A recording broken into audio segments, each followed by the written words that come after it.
Well, there are so many friendly faces here, it's awesome. I want to say this is huge. This is awesome. I started my legislative career in 2003. About 2005, I got approached by some people who were being brutalized by the judicial system in the courts, and you could tell when they came into your office because they were kind of twitching, you know?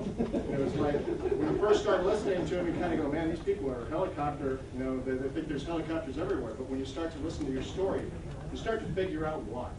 Because they have been through the meat grinder called our court system, and they have not received justice, and all that's been done is stepped on and their rights abused. And it's because we have not had accountability in the system. So we started to get together with another champion called Greg Wursel. A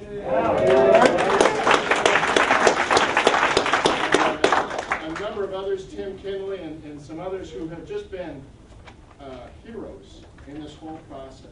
And really the drivers in this process in terms of bringing this to the public light. In fact, I had put in a hearing request a number of times for 1632, House File 1630, which went the Board of Judicial Standards, and started to reconstruct that. Shortly after I put that bill in, I had 2 Supreme Court justices in my office trying to convince me that that was the wrong thing to do. So I knew we were on to something. And as we went through that process, we started to open the debate. Couldn't get a hearing, so we did an ad hoc meeting and got some of the stuff out. And my hopes are, we have a tremendous Representative Diane Anderson here who's starting to pick that ball up and continue to carry it. We've got others who are paying attention down there. But this is the one abuse that cannot be tolerated in our Constitution, in our government, the third branch of government that has assumed much more power than they were intended to have established through our founders. And so those are the processes that we need to take back. Under Article 7, I believe it's Article 7. The Constitution gives the legislature the authority to discipline judges.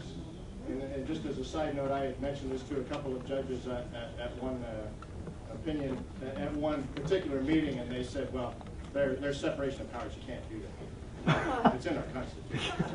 So that's the battle we're up against, but it very much heartens me to see this gathering and you all coming together to do what is right for the people of Minnesota and right for the people of America, and that's rein in judicial power, rein in judicial legislative overstep, and bring the government, this part of the government, back to where they're supposed to be. Thank you so much for all you're doing.